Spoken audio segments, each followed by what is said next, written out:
Hello, good morning, and good to be back on the blogs. My name is Emmanuel Abuaji. Thank you very much for joining me on business. The head of bank assurance at Unibank, Alfred Ludwig Kisiedu, has noted that innovation will be the game changer in getting more Ghanaians insured. Insurance penetration in the country is currently pegged at about 2%, which is relatively low as compared with other markets. Speaking to Joy Business ahead of the Bank Assurance and Alternative Distribution Channel Conference next Thursday, Mr. Kisiedu said innovation would ultimately address the low numbers. Kukwa Pia has more in this report. A huge chunk of Ghana's population is still unbanked, a situation that is not encouraging.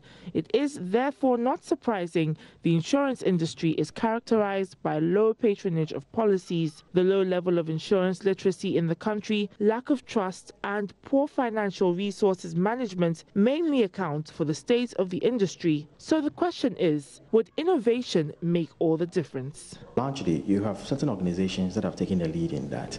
So we have, let's say, Star Micro Insurance, you have Bima, you have Micro Insure.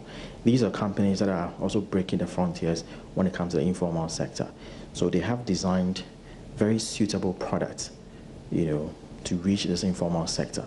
And these are products that have very low amount in terms of premiums. One thing I can say for sure is that the insurance companies are catching up. They are. And so, for instance, Vanguard has launched an insurance app. Okay. Now, almost all the insurance companies have e-platforms where you can actually purchase insurance. Yes, on it, download whatever you want to download. They're catching up, but they are not probably moving as fast as the banks are moving, but they will get there. The level of insurance penetration has also been relatively low. Joy Business spoke to some Ghanaians to find out what they know about insurance and its benefits. Insurance works in diverse ways. Personally, if I join myself with maybe any insurance firm or something, I go there with the mindset that if anything happens to me, which is maybe a disaster or whatever, I believe that the insurance firm will come through for me and to raise me back again.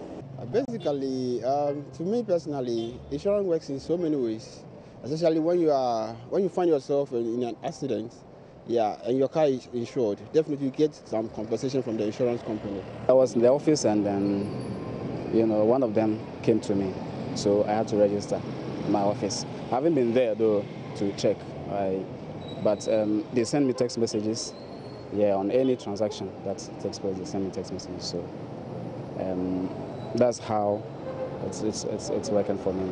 According to the latest Oxford Business Group report, the value of the country's insurance market is projected to reach $600 million in 2018 from $400 million in 2014, based on a projected annual growth rate of 8.5%. As Ghana's middle class grows along with the economy, the Oxford report says the demand for insurance is expected to also increase. It adds the country's population is growing steadily and that could help boost the industry. Technology, particularly mobile phone penetration, data subscriptions and mobile money are further expected to help insurance companies reach uninsured sections of the population, which otherwise would have been impossible with physical branches and offices. And away from that, the General Agricultural Workers Union, GAWU, is calling for broader consultation as government also plans to implement the One Village, One Dam policy. Agric Minister Dr. Efia Koto has revealed the policy will take off after the rainy season. However, General Secretary of GAWU, Edward Karawe, insists there must be a holistic approach to tackle issues related to irrigation in rural farming communities. Mr. Karawe spoke with Joy Business Charles IT. You need to know the number of villages that need the dams. You need to know the cost, and that will inform you as to whether it is doable or it is not doable. All right. So farmers in the rural zones are faced with so many challenges. Are dams one of these challenges? Well, the future of agriculture is water. Without water, there's no agriculture. Because our current technology base that cannot support agriculture without water. So to make water available is a necessary factor for agricultural production. However, when you talk about a dam for agricultural purpose, you may have to know how long is that dam supposed to be able to provide water for the agricultural purposes. If you take the northern part of the country, almost 8 months of the year is without water. So if there's going to be agriculture throughout the year using the dams, it means the dam must contain water sufficient enough to irrigate the farms for not less than 8 months out of 12 months.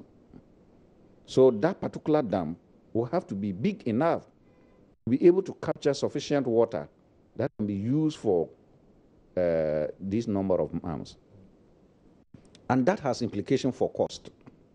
Because if the dam has to be big, then how much will it cost to build?